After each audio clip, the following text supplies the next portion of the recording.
In today's video, we're going to continue part 2 of our interview with Coach Smith. Today, he's going to be showing you different workouts that you can do inside. So no further ado, I'm going to bring him on. What's going on, guys? Coach Smith here. I'm here to show you guys 4 different movements you can get done inside the house with little to no equipment, and different ways you can make these movements easier or harder based on your fitness level.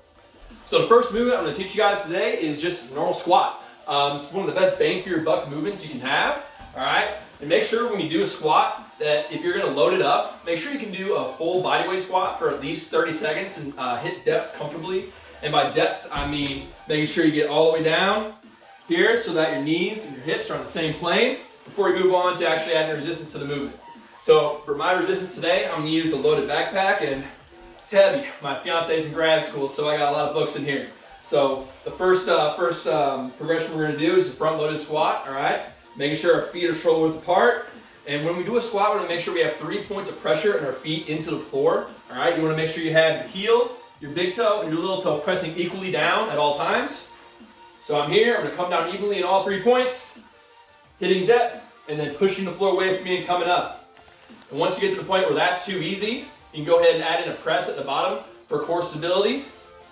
Here, all the way down, press out, come back in. Make sure we do that press. You don't want to lunge forward with it. Keep that chest high and stand right back up. So the next move I'm going to demonstrate for you today is a hip hinge. Just like the squat, you want to make sure that you can do it body weight before you add any resistance. This movement is going to be targeting your glutes and hamstrings. I'll show you how to get it done with just your body weight first. So just like the squat, make sure your feet are about shoulder width apart. You want to have the 3 points of pressure into the floor, similar to the squat. You're going to start this movement with a slight bend in both your knees. All right. You want to make sure your back stays straight the whole time. Push your butt back. Keep that back flat and your shoulder blades together. You should feel a stretch right here. Your glutes and your hamstrings. When you feel that stretch, push the floor away from you and stand back up. Once you can do that comfortably, you can go ahead and add resistance to it. Again, I'll use this loaded backpack for an example. So I'm here, arms straight, knees slightly bent, pushing my butt back, feeling that stretch in the back of my legs, and then pushing the floor away from me. Once that becomes easy, you can go ahead and use just one leg for it. I'll show you a single leg hip hinge. This one's a little more difficult. When we do this, you're gonna have a slight bend in the leg you're working. I'm gonna work my right leg first. I'm gonna make sure when I bring my left leg back, it's gonna be straight. I don't wanna bring it out. I'm gonna keep it straight right here. All right, so slight bend in my knee, core tight, push the butt back. I'm hinging forward, I'm feeling the stretch in the back of my legs, and I'm pushing the floor away from me. Once you can get through that easily, you can add resistance again. So we're gonna go opposite arm to opposite leg. I'm gonna have a slight bend in this knee, push my butt back, keep that back leg straight. I feel that stretch, I'm standing up. So the next movement I'm going to demonstrate for you guys is an overhead press. We're going to go ahead and start with an overhead press with both arms.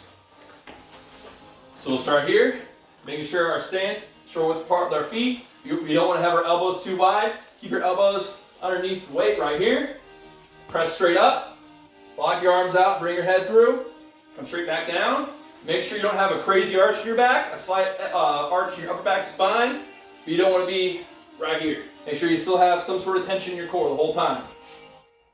We're going to go ahead and progress to a single arm overhead press. Grab the backpack like so. Elbow out. Punch straight overhead. When you come back down, make sure that weight doesn't sink you. You want to keep your shoulders level the whole time. And once this becomes too easy, we can go ahead and go into a half kneeling position. So if I have the weight in my right hand, my right knee is going to be down. I'll have my elbow out. Punch straight overhead. Again, making sure we're not arching the upper back too much. So the last movement I'm going to go through with you guys today is a row. We'll go ahead and start out with a row using both arms. So to get in the position to do this, we're going to go ahead and get in a position similar to the hip hinge. We're going to push our butt back here. Keep a slight bend in our knee. Back straight. Our arms are going to be straight as well. When we do this, we're going to pull our elbows back, our shoulder blades together, bringing that weight all the way to your chest. When you get to the point where that's too easy, we'll go ahead and progress to a single arm variation here. Same sort of position. Down here, arms straight, pull that elbow back, now shoulder blade in.